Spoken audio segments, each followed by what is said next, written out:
the modern education system, which is like about 150 years old and almost on the globe, we are practicing it. Um, this has evolved because of certain reasons. We don't want to go there, but what it is and how it is creating issue and how to fix it. So this is the portion that we are going to discuss. And when you say education system, out of everything that we learn, um, mathematics, science, and English, especially for Indian people, it becomes kind of a foundation for almost everything that we do later on. So our discussion will be focused around that because I understand that if we can solve the difficult problem, then easy problem can be addressed very, very easily. So, straight to the point, what are the problems that we are having in our current education system, and why it was not there in the earlier system? The very first thing that we encounter is we have a uh, curriculum which is designed to be learned within a fixed amount of time, which is academic year. Now, academic year is a calendar year minus all the leaves. So basically, you have a fixed amount of time, which is decreasing only because of certain leaves, which is uncertain leaves. It's not going to increase anyway, and the syllabus is predefined, so it is fixed.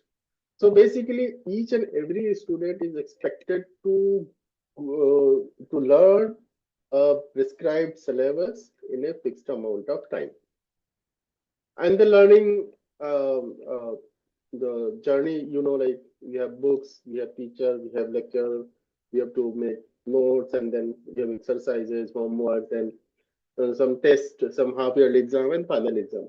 So essentially, we have a learning methodology, some mechanism, some we follow certain practices, and then there is some assessment mechanism, which is like test and uh, exams. We'll come to that.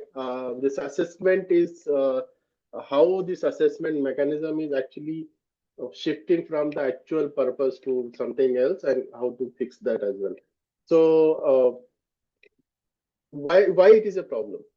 The problem is essentially there are students who are slow learner and there are students who are fast learner. Now, if you fix them in a boundary within a fixed amount of time and syllabus, those who are fast learners, they are not allowed to go ahead. At the same time, those who are slow learners, they are pulled to complete. So obviously, this is something unnatural.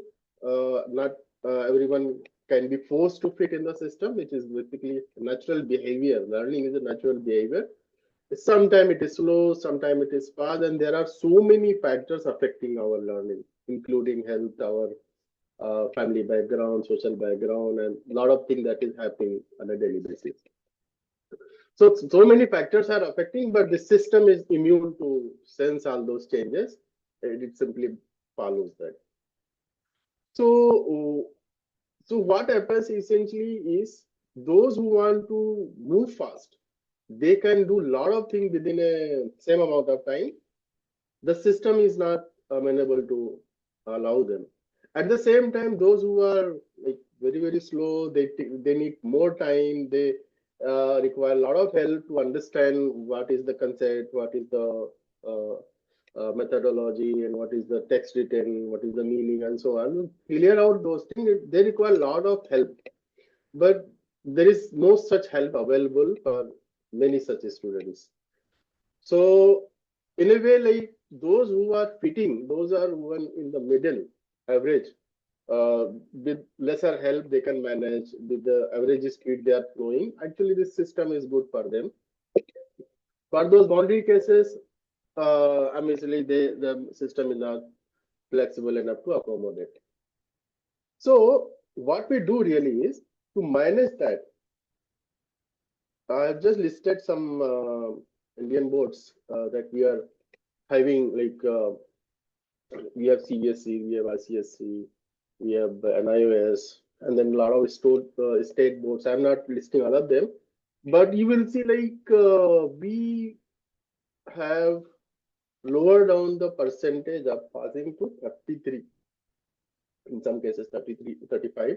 But it is on an average across the country, we are saying out of 100 things that was expected you to learn, if you learn 33 things, you are allowed to go to the next class. That's how we are managing, because the lot of variations in the student, not everyone is able to cope up with the system. So we have to lower down the passing criteria. And this is the mechanism through which we are actually making this flow happen. So the student joins the class and then keeps on moving from one to second and third and fourth and so on and so forth. So what actually we are doing, we are saying that if you do not understand 66, 67% of the things, then we are okay. But actually, this is not like okay.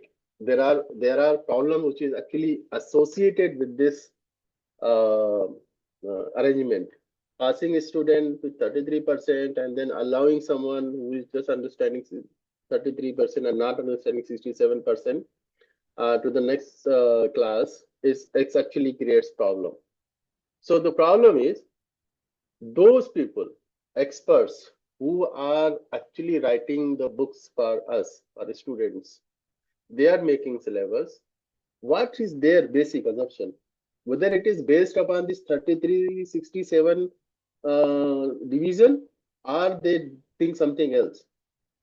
So they don't think of 33% as a passing and then designing the syllabus. They are thinking like 100% of the previous year's syllabus has been taught to the student has learned and now ready to learn next year's syllabus. So this is the basic assumption. In fact, in the book, they mention sometimes saying that these are the concepts that you have already studied in the previous class. When something is continuing from one class to other, they generally mention like that. The basic assumption they are taking, right, is that students have already 100% understood the previous year's syllabus, but which is not the case, because 67%, up to 67% of the syllabus is not understood by the student. Now, what about the teacher? What teacher is doing? Does teacher take care of this 67% and 33% thing? The answer is no. For a teacher, it is just not possible. Because of the so many constraints, the number of students in a class is not less than 50 most of the time, and sometimes it touches 70, 60, 80, and maybe 100 also, depending upon the school and area. Now imagine a single student teacher in even whatever 40 minutes, 50 minutes, 45 minutes time, he has to teach syllabus for those variety of students who are ranging from say 33% to whatever 80, 85%. So generally teachers take an average mean kind of thing, and they try to explain thing in a such a way that average student will catch up. Bright student, they don't need all those things, they are anyways good, but those below average, they will find difficulty in understanding what teacher is trying to explain. So essentially, we are creating a division in the class where some of the students are good, they can move ahead with the help of teacher, without the help of teacher, and there are set of students who are not able to move ahead even with the help of teacher.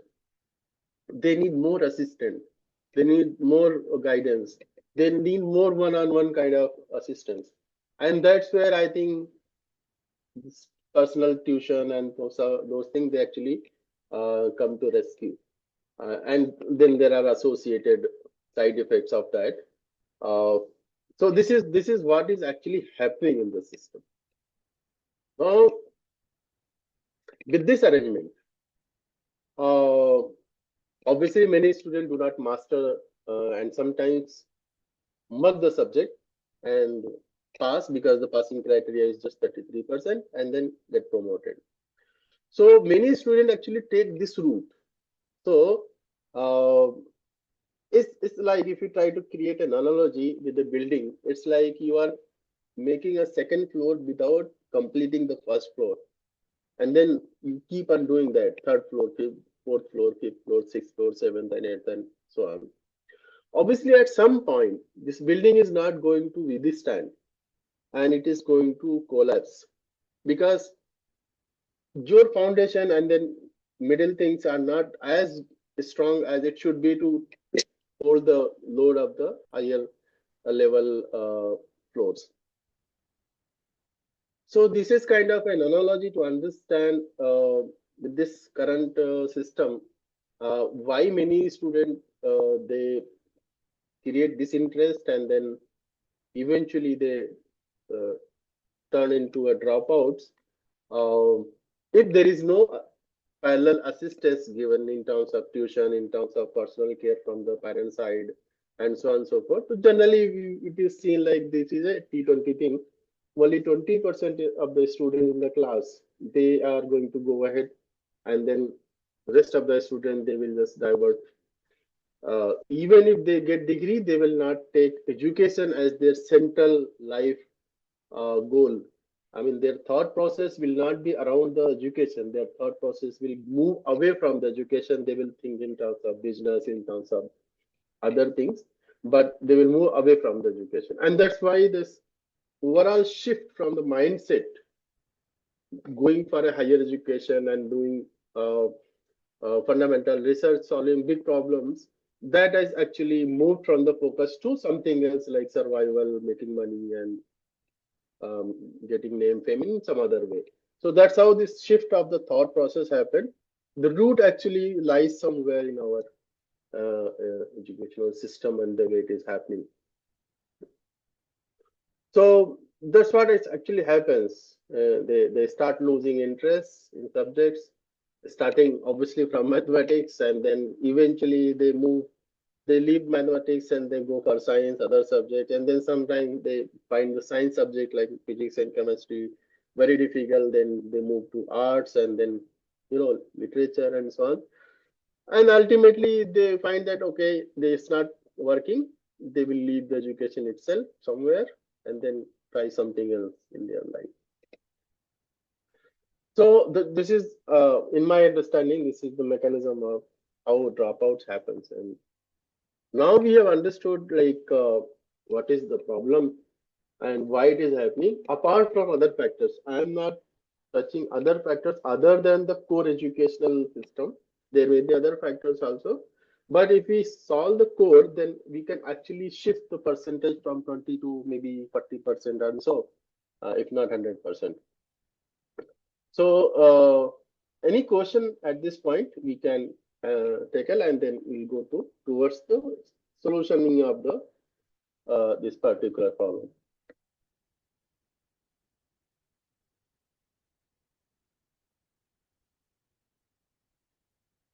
Okay, looks like there is no. Should I go ahead?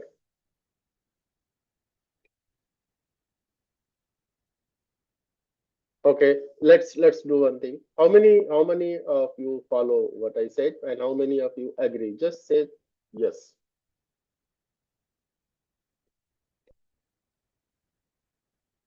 Just say yes if you agree with me and you are following like what I'm trying to say. Okay, okay, Jamil Ahmed, okay, Rabi, okay, Umaira, okay, okay. You are all agreeing with what I'm trying to say. Hamza, yes, okay. Mohammad Zaid Bhai, okay. Okay, so basically you agree with me. This is a good thing. We are on the same page. Now we'll try to see how to solve this problem. And before I say anything, if anyone of you have got any idea like how to solve this problem, probably that will be great. Then we will be aligned.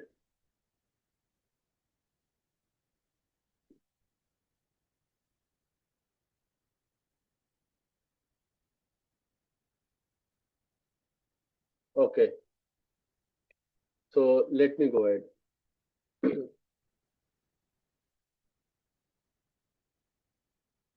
Now, first thing first, let us relax this basic constraint that we have set ourselves. Essentially, the fixed amount of time and fixed amount of syllabus. So I don't want to touch the syllabus, because if you change the syllabus itself, then everything will be shattered. So I don't want to touch the syllabus. I am looking at the mechanism how to learn the syllabus. So we can relax the time, right? And there will be consequence, I know, but for now let us relax the time so that we can focus on the syllabus. So if we allow a student to follow their time as per their whatever level speed. So for example, if someone is very fast, let them go ahead. If someone is slow, let them take more time. Um, Suppose someone is taking 1 year's time, let us give him or her 1.5 years time, 2 years time. Okay. So it will look like that if you do like that, essentially you are going to say that it will take some 15-20 years to pass 10th standard exam. But actually, this is not like that. I will see why it happens and how it can actually reduce your overall time. So what we say that you have to learn this much of syllabus in your as a first year class syllabus, but you are free to take your time. The condition is you cannot move ahead until unless you learn it 100%. Okay. So what you are saying, if you are fast and you learn it 100% in one day, okay, go to next class.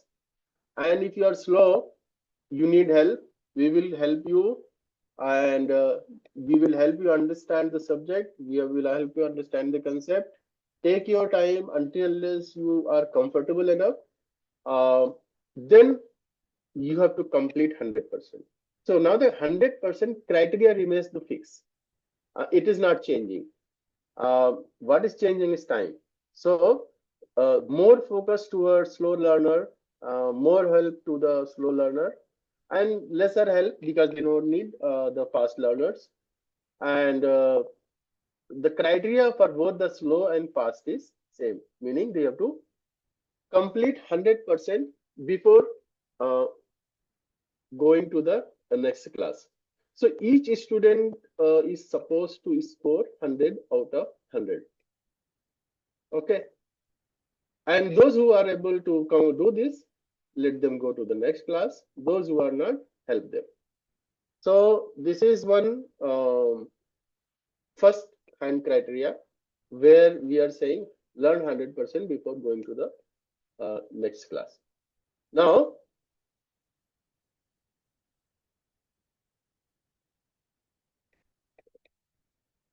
those who are slow, those who need help, they has to be given a personalized support. It should not be like common lecture.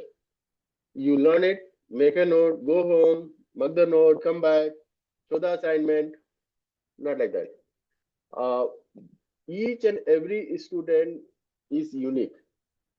If the teacher understands what is the kind of student, what is the positivity, negativity of the student, and how, out of so many ways, how we can teach this particular student. I mean, what kind of example, what kind of assistance this particular student needs. If you provide personalized assistance, there is a very good chance we will be able to teach each and every student, because each and every student is unique, not slow or fast. The uniqueness is in something else, and we are judging with the one common criteria, and that's why some students look poor and some students look very, very sharp. If we change our way of looking at the student and try to address their problem in an individualized way, there is a very good chance that we actually teach each and every student. Now, coming to the subject, many people can think like each subject is not meant for everyone, but we should understand these issues these subjects are not unnatural subjects. It is for human being. It is our life. Language, if you do not learn language, you can say like language is not my something I like. But no human being will be able to live without language. Everyone is using language. This is a formal way of learning language, one language or more than one language, and proper way of communicating. So if you do not learn language, then how do you communicate? How do you talk to other people? How do you understand what others are saying? So it is a natural thing. Similarly, mathematics. Someone can say it's very difficult subject, but no human can live without mathematics. Everyone has to do some plus minus. You go to shop, you pay some money, you buy something, you have to get something in return. It's just plus minus. You have to do this. Everyone has to do that. So without mathematics, I mean, it's very difficult to live. Science, again, nature is science. And then like this, there are so many subjects that we learn and we feel like, okay, this is something I don't need to learn. But if you don't learn that particular subject, that part of your expertise, that part of your human uh, uh, peculiarity and your speciality that nature has already given, you are not nurturing it. Through education, we actually nurture each and every aspect of ourselves. So if you leave something, that particular portion will remain undeveloped. So we don't want to do that. So how to do this is essentially come up with a mechanism to tackle each and every student. And with this mechanism, we can actually ensure that we can make 100% literacy and with excellence.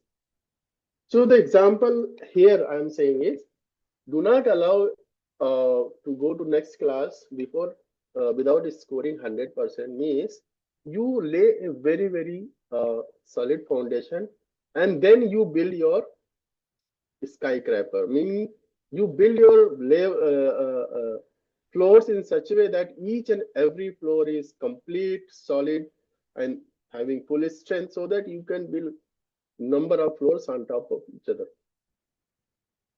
This is kind of an analogy of creating a high aiming student with a strong foundation. So essentially what we are saying, if the student is having very strong foundation, the central thought of the student will be around education. The student will be thinking anything but education, meaning the student would like to become a scientist, would like to become a doctor, would like to become a researcher. And the center of all these things is basically a problem solver. The center of each and everything of these things is essentially education. Our thought is centered about the education. And this is what we want. We want to shift the thought process from anything else to education and put things around the education. And that's how we are saying that we can build a strong nation, and humanity will need education. We cannot survive without education, whatever we do. And as we are progressing in science and technology, the need of the educated people is actually growing, because each science and technology that we are actually consuming, taking benefit of it, it is supported by some human at some point, at somewhere in the world. No technology, no the solution that we are using today. We are using Zoom right now. Someone somewhere is actually supporting Zoom. Some system is there. So without expert, we cannot sustain, and we have to generate next generation experts and keep on doing that. So that's how this entire idea is centered about that.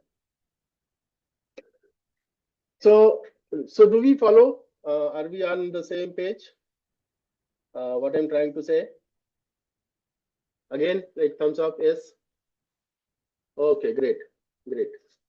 Okay, great.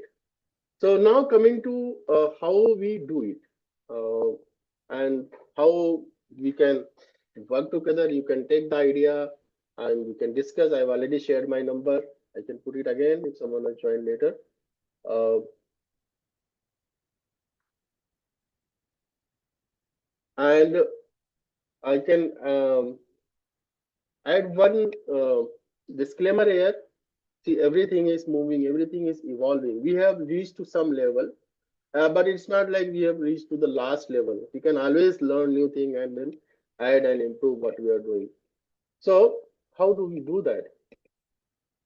So first thing, our journey of, say, for example, mathematics and science. So generally from up till class 5th, there is no major science subject we study. From 6th, we have science subject, but mathematics start from class 1 itself. Now, suppose someone is thinking like, I am in class 8, class 7, what should I do? The answer is you have to start from class 1, because we do not want to make any assumption whatsoever. So no assumption. Even if you are in class 8, you are in class 7, maybe you are in class 9, you have to start from class 1, score 100% in class 1, even if you do it in a single day. Then go to class 2, score 100%, then go to class 3, score 100%, then go to class 4, score 100%. Likewise, you keep on moving.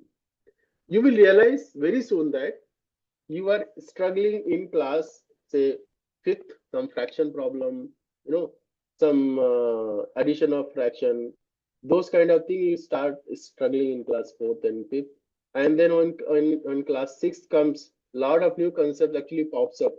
And I have seen students struggling in class 6 itself, irrespective of the fact that they are in actual class 8 and 9 in the school. But once your foundation are laid and your doubts are clear, maybe in one class you have only 2-3 doubts, the rest of the things were clear. Even those 2-3 doubts will create problem later on. So if you cover everything, 100% is understood, then what happens, your later classes, they become very fast. I have seen like students covering 1 year's mathematics in less than a month, less than 2 months sometimes. So it becomes very, very fast. And the general trend is, if you are in class, say, 8th and 9th, you are going to take less than 1 year to complete 10 years mathematics. Meaning, you learn in such a way that your foundations are strong, you are maintaining certain speed, and with that speed, you not only cover your current year's mathematics, past year's mathematics, but also you cover your next year's mathematics. Meaning, a student in class 7 will learn class 8 mathematics, class 9 mathematics. A student in class 8 will learn class 9, class 10 mathematics, and a student in class 9 will learn class 10 mathematics. This is a general trend. Everyone does that, and that too within 9 to 10 months period. So if someone is very, very slow, for those students, our learning speed is generally 2x. So suppose you learn something in 1 year, here you will learn in 6 months. And many times this speed becomes 5x and 10x, meaning you learn 10 years mathematics in just 1 year. So this is the speed that we get, and this speed comes only from the fact that your foundations are strong. There is no doubt. Only new thing you have to learn, and then whatever is the earlier concept, it is all clear. Everything brushed up, everything is shining, and only new thing you learn, and quickly you master it. So your learning and mastery speed becomes very, very fast, and that's why overall speed is basically very, very high. Generally, I mean, it is very, very optimistic calculation that your speed is 2x. Generally, it is 5 to 10x. Similarly, is the case for science. You start with class 6, then go to 7, then 8, then 9. So generally, what happens, even in science also, some of the concepts are laid down in class 6. And then later classes, they will build those concepts, make it more and more uh, complex and in-depth. So if you have the foundation of the scientific concepts, the terminology, different areas where we are going to study, if you have the concepts ready, then when it becomes more deeper and more complex, understanding becomes simpler. And generally in science, you deal with not only equations like in mathematics, but you deal with terminologies. So if the meaning of the different terminology is crystal clear, then all the definitions, understanding the definitions, and then converting the definitions into equations, because your mathematics is now good, and then putting things numerically and then getting it solved, because again your mathematics is good. That is basically becomes very, very obvious and very, very natural learning science. So that's how this maths and science actually they kind of go together. They help each other. But in science, there are some other nuances, as I said, like understanding the meaning of the terminology, definitions, and then obviously the concepts, equations, and numerical. So this is our kind of a journey that we follow, and this is the mechanism through which we do. So we have three-pronged approach. One is recorded lecture concept, wherein if some student is very fast, he can understand from the video lectures. That's great. Let them do it first. So they understand the lecture from the video and then try the online quiz. They are self-sufficient, no help needed. They are learning, going ahead, and then this particular process is monitored properly by experts so that we know that okay, student is properly doing the quizzes, doing the attending lectures. And for those students who need help anywhere in the process of listening the lecture or attending the quiz, there is a teacher. If none of them work, then teacher is basically available for one-on-one help. So student is asking question from the book, and the teacher is actually helping explaining online to the student. It is one-on-one. I'm asking question, I'm having difficulty, someone is helping me. So these three put together, it is always available for the student for 2 hours every day. So why 2 hours is again some there is some reason for that, because we need a long span of attention. So attention is something which is going to give us the knowledge. If we do not put attention, knowledge is going to disappear very, very soon. So if you learn something today, maybe by the evening, it will disappear. But if you put a long attention to this, revise it, question it, cross question it, ask from the teacher, read the book, listen to the lecture, try quizzes. If you do everything in a single sitting, then there is a very good chance your understanding, your memory, everything becomes strong enough. And it is strong enough to sustain tomorrow, day after tomorrow, and maybe for weeks and months. So long-term span is very, very important for retaining the concepts in the memory and also understanding critical concept thoroughly. So the 2 hours put together, and then learning with the help of teacher, and do not skipping any concept if you do not understand. Don't move. So you tomorrow, whenever you leave the class, you will always be leaving the class with some learning. You will not leave the class with confusion, with doubts, with questions, because the teacher is there to help you clear out the doubts, ask the question, and whenever you are done with your studies, you learn, you are actually learning new thing every day. If not learning new thing, you are not getting up with confusions. You are getting up with something without question. Okay, so this is the basic concept. If we keep on adding to our confusions, our questions, and they are unanswered, then brain will stop asking question. It will get confused because it is not finding way to reason out things. It is not finding way to connect different dots that is coming into the brain through the lectures, through the books. If the brain understand the concept, then dots are connected, concepts are clear, memory is sharp, and recall is perfect. So tomorrow someone is asking, you will answer properly. If you do not understand, someone is asking, you will have confusion, some doubt, some vague ideas. You will not be able to frame your answers. You will not be able to think in terms of a couple of sentences, and obviously you will not be able to answer. So this is how it actually helps, this approach. And then whatever is happening here, like we are having this lecture, everything is recorded on the screen. And then this particular video, this is giving some question on the screen, some conversation, some question by the teacher, the student, some question by the teacher, some answer by the teacher, and so on and so forth.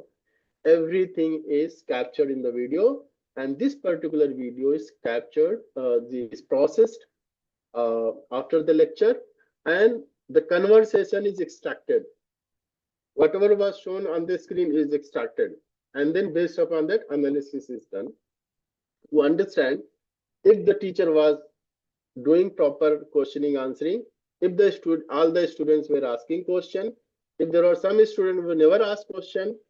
So essentially, from analyzing the video using AI, we clearly get picture what was happening in the classroom, and then final report comes, and based upon that, we give feedback to our teachers, and also sometimes we required we talk to student, give feedback to our parents, saying that your student is not asking question, your student is not good.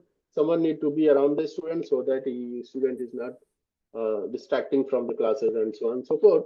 So essentially, we look at the entire class through the technology and then use of AI and understand what was happening in the class. So it's not like if no one is there, only teacher is there. It's not like teacher can do anything. It's just not possible.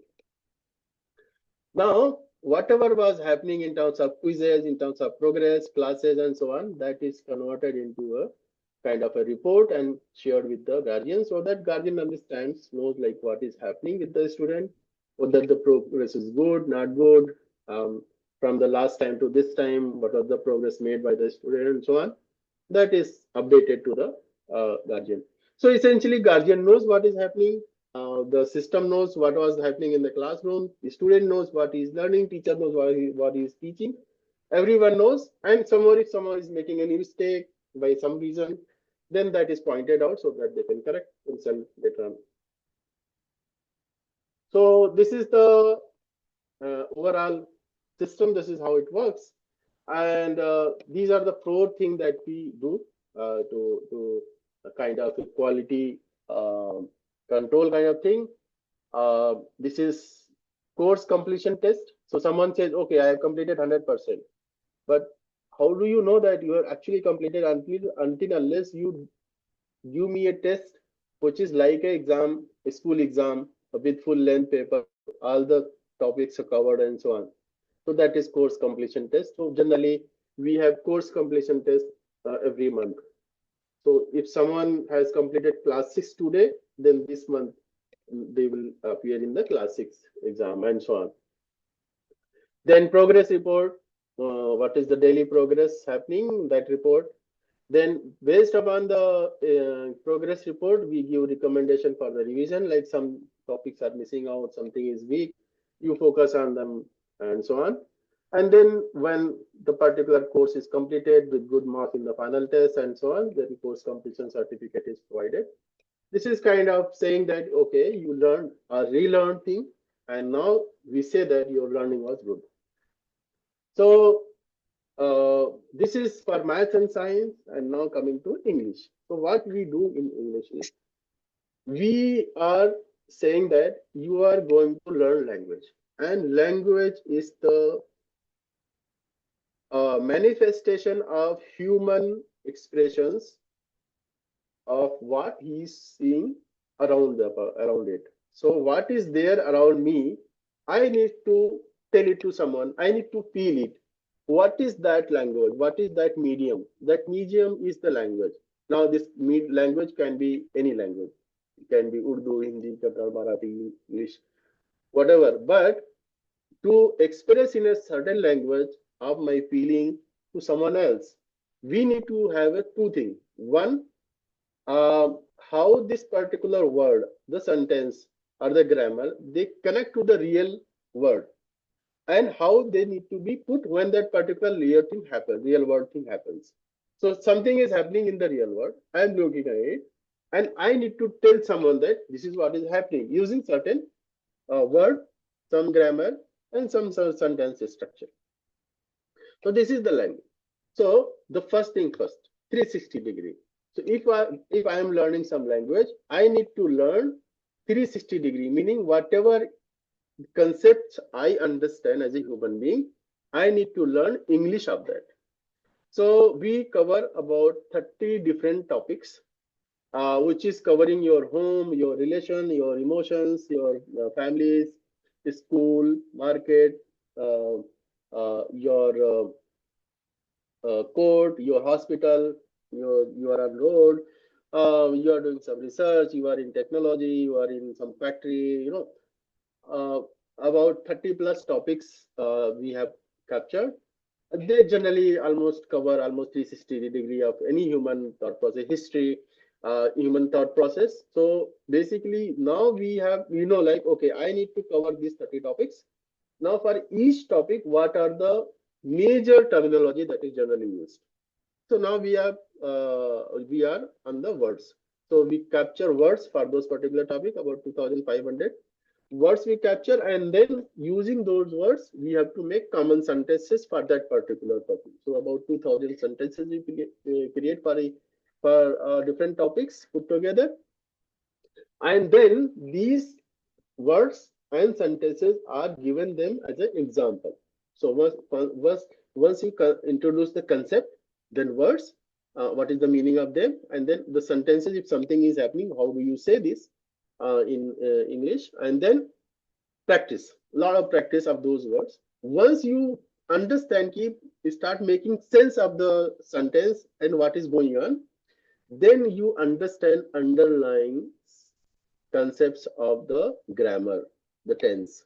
So basically, tense rule you will not learn as a separate thing, but it will be learned as a part of the example itself. So basically, our focus is more on words and sentences than anything else.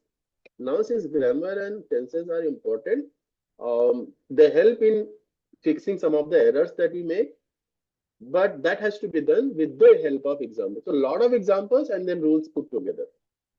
So then to verify whatever you have learned, we have live quizzes, and then each student is supposed to make stories. So you make your story and tell the story to the class.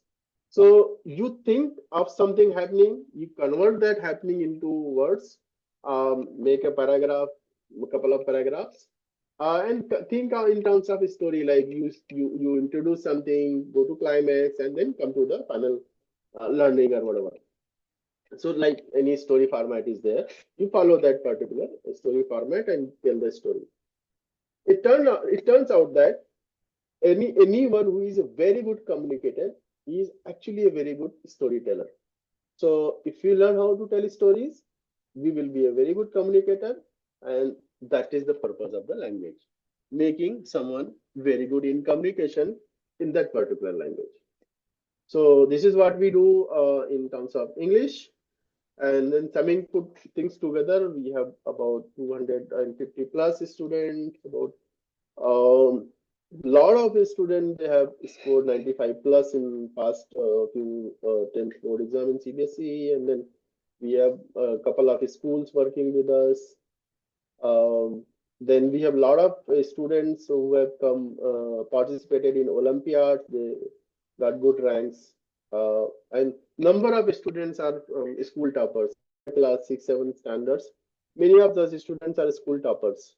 So they study math science with us, and then generally they score 100% in their tests and exams. Generally, if it is not 100%, then it is most of the time it is 80 plus. It's never 80 plus. I mean, I have not seen any student doing less than 80%. And yeah, I mean, we have converted a lot of zeros to heroes. I mean, a student came in a situation where the mathematics was like very tough subject, and then the student was not ready to study and so on. And then after joining us, uh, they started liking mathematics and they started scoring. So these are some of the stories we have. And with this, my discussion concludes. Uh, can take questions. It is 2:50, exactly 50 minutes.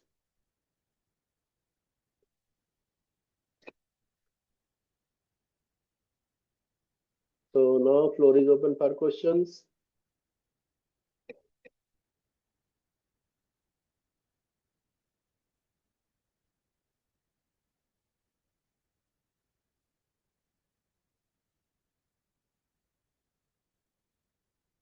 Okay. Um, there is a question on chat.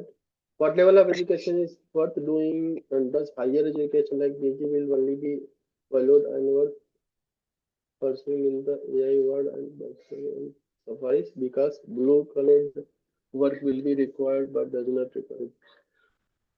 This is going in some other direction. Actually, this AI thing, uh, I think who is not afraid of it? Everyone is afraid, including me. So it's like this. We are in a transition stage, and when things move, when things change, a lot of things are unclear. And this is also true that hype is more than the reality. And you also know that when you use AI, it is having hard limitations. And those limitations will become very clear very soon.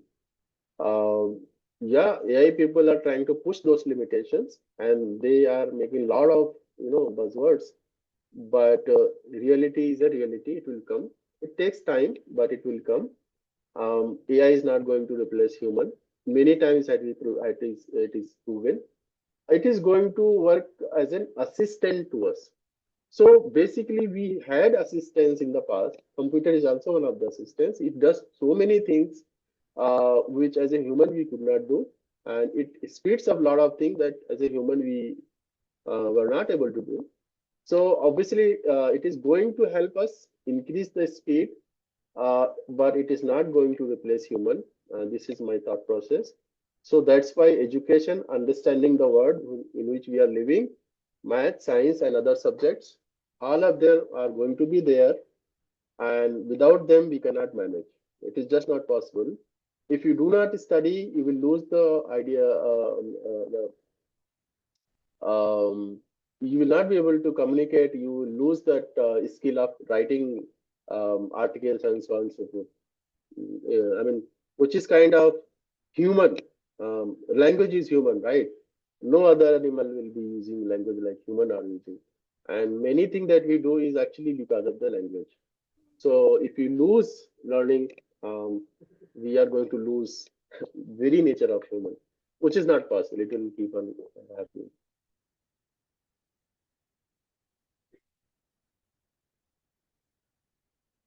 See this education thing, many people like the companies also, they are saying we have created assignment solver.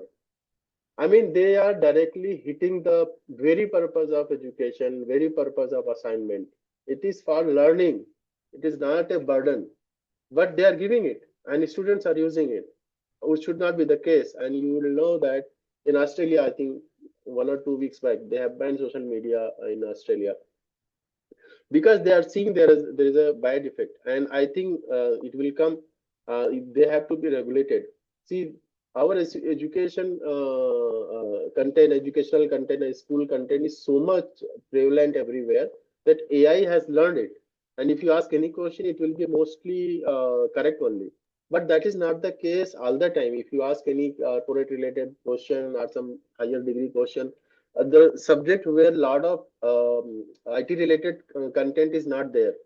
For example, if you are asking something in chemistry, in biology, and so on, many times it actually makes mistake.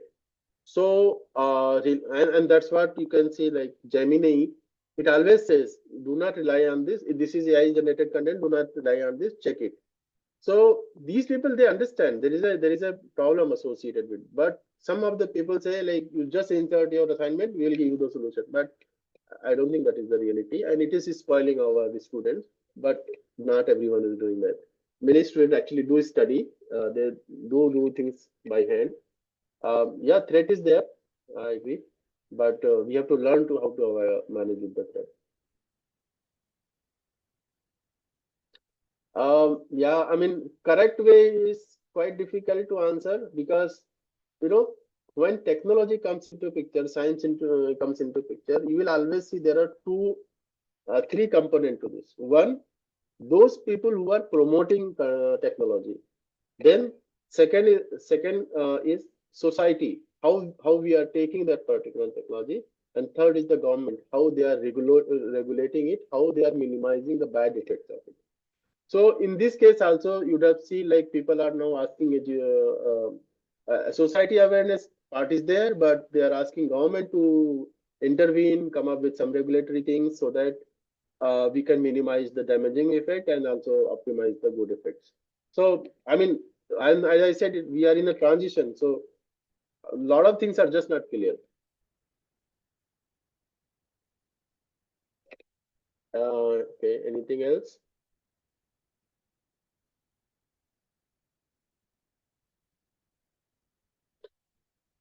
How to start learning system languages? I'm not getting your question of the learning system languages. Your which language? Okay, little off the syllabus, but okay. So, learning anything, especially computer related thing. See, the good part with computer related thing is lot of content is already available on the internet. For other subject, that much content is not there. So anything related to computer like Python, if you want to learn, then you can actually take AI as an assistant in the learning. So you can ask. I mean, in the past, I had one course. Maybe I can take one lecture on that also. It is called pair programming. So what happens in pair programming is you ask question. This is what I understand, or this is what I am not understanding. You give me a systematic way to learn this. So it will come up with the concept with the small examples, and then you try those examples, try to understand.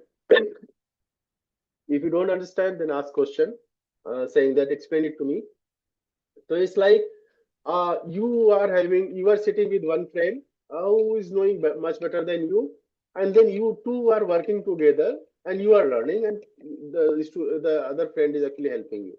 To take AI like that, it is called pair programming.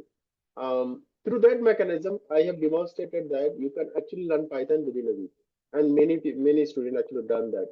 I think more than 10 students. I tried it once.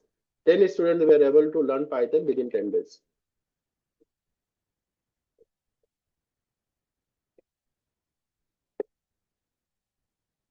Okay, so if you are in class 9, yeah, 9 year old, for you take all these things as a knowledge, general knowledge, not an expert knowledge. So for a school student, what is my recommendation is, do not try to become expert in any of the thing. You should be expert in your academics only, but you should have a general sense of everything. Otherwise, you will lose the information, you lose the direction. So we don't want to lose any direction. So you should have a general sense. So you try to get a basic idea, maybe some couple of line program, not much. Because some of the things will be like very advanced, and you will find very difficult to understand why it is there and how it is there. But it is quite good at your age that you have a general sense, and if you are able to understand Python to solve your mathematics problem of maybe class 10 or something like that, that should be good enough. So what I would recommend here is, anything that you learn from computer and anything, try to use that in your education. So it will be like win-win. You learn that particular thing, say for example Python. At the same time, you learn mathematics also, because you are doing mathematics programming using Python. You know, but you can choose to make a game and then play the game. So now you are off track. You are losing your time in doing something which is not related to your academics. So it will not help you. So be smart in doing new things and try to connect with your academics. So academics, if it is strong, then you will realize later on that in future, lots of doors are open. If you lose focus from the academics, lot of doors will get closed, and you will have very few options for you. That is my sincere advice to you. Okay. Anything else?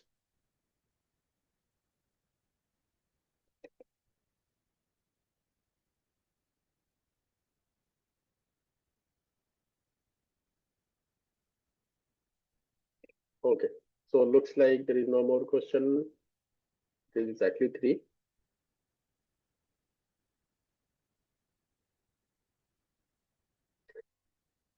Okay, sir, bye. I think there is no more question. We can stop.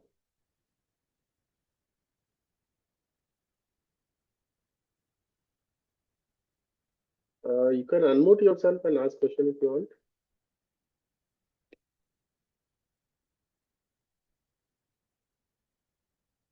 I have already shared my number. Anyone interested, and just connect with me. You may send me a WhatsApp message. and we'll fix a time we can discuss.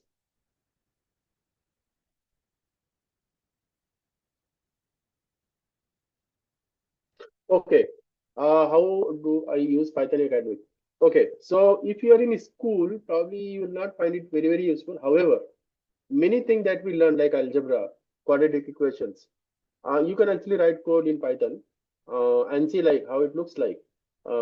In book, you will see some picture, but if you see it changing the shape with quadratic equation, if it is a parabola, you can see how the parabola shape changes if you change some of the coefficients and so on. So just play with that. You will have more sense, better sense. Um, like in your mensurations, a lot of equations are there. Any equation you find anywhere, you can actually write a Python program and then plot it and see how it looks like. So this is what you can do. But if you talk about engineering classes, there one programming language is kind of a mandatory. If you do not know one at least one programming language, you will not be able to solve your assignment also. So many of the assignments in other subject like fluid mechanics, structures, and other subjects, you need some Python programming or some computer programming assistance to actually check what you are actually solved is actually making sense or not. So I used to do that. I used to solve the problem by hand and then check using programs and confirm that whatever I have done is actually making sense. And essentially, it confirms that what you have done is correct. Obviously, you will get 100 marks. No? So that's how it helps.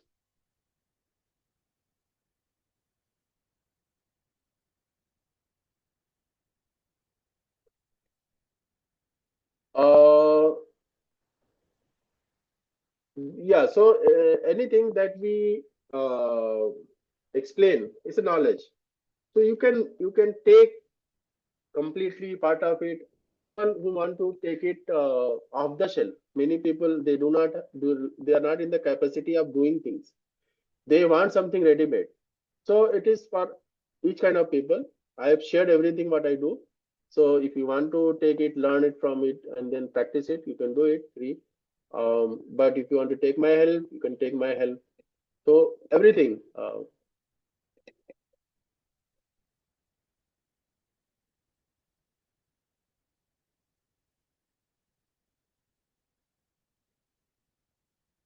Yeah, we have course for corrective action for a fellow student. So we can talk now. I've shared my number. We can discuss.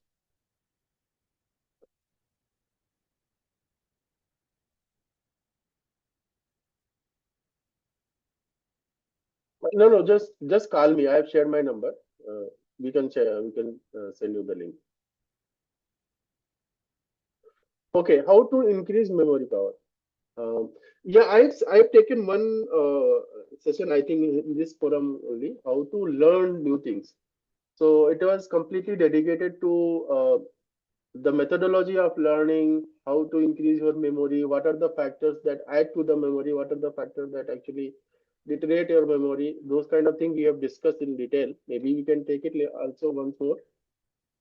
But to increase memory, first thing that is advised is having good sleep. That is part one.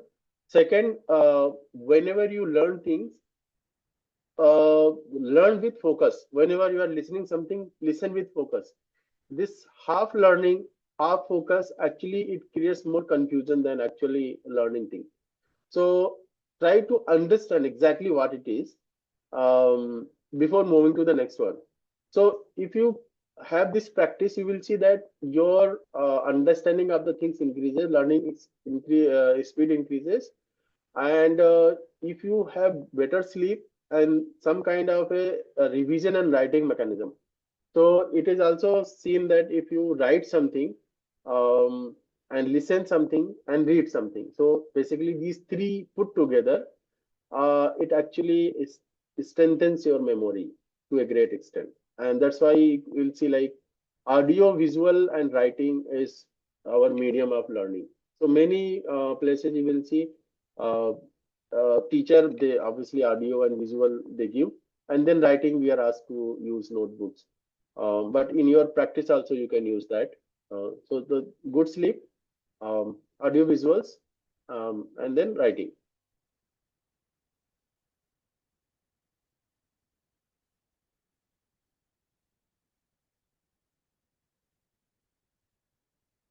Okay. Um, this is good idea, but yeah, I didn't. It just happened. I not thought like it is the end of the school, and then probably it will not be that beneficial. But we can have a repeat session. That's not a problem. It's just not a problem. We can have it.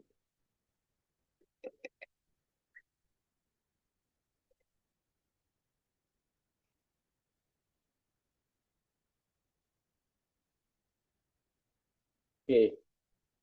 Anything else? Um, Website we are not maintaining, but I'm working. We'll have it soon. We'll share.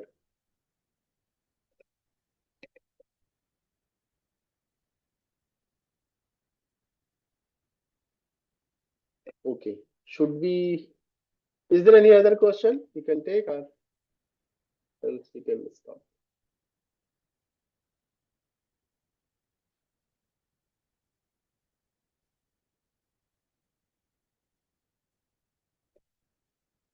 Okay. Looks like no more question. So, बहुत शुक्रिया. Jazakallah. Thank you. Thank you. Thank you for your time. Thank you for your good questions.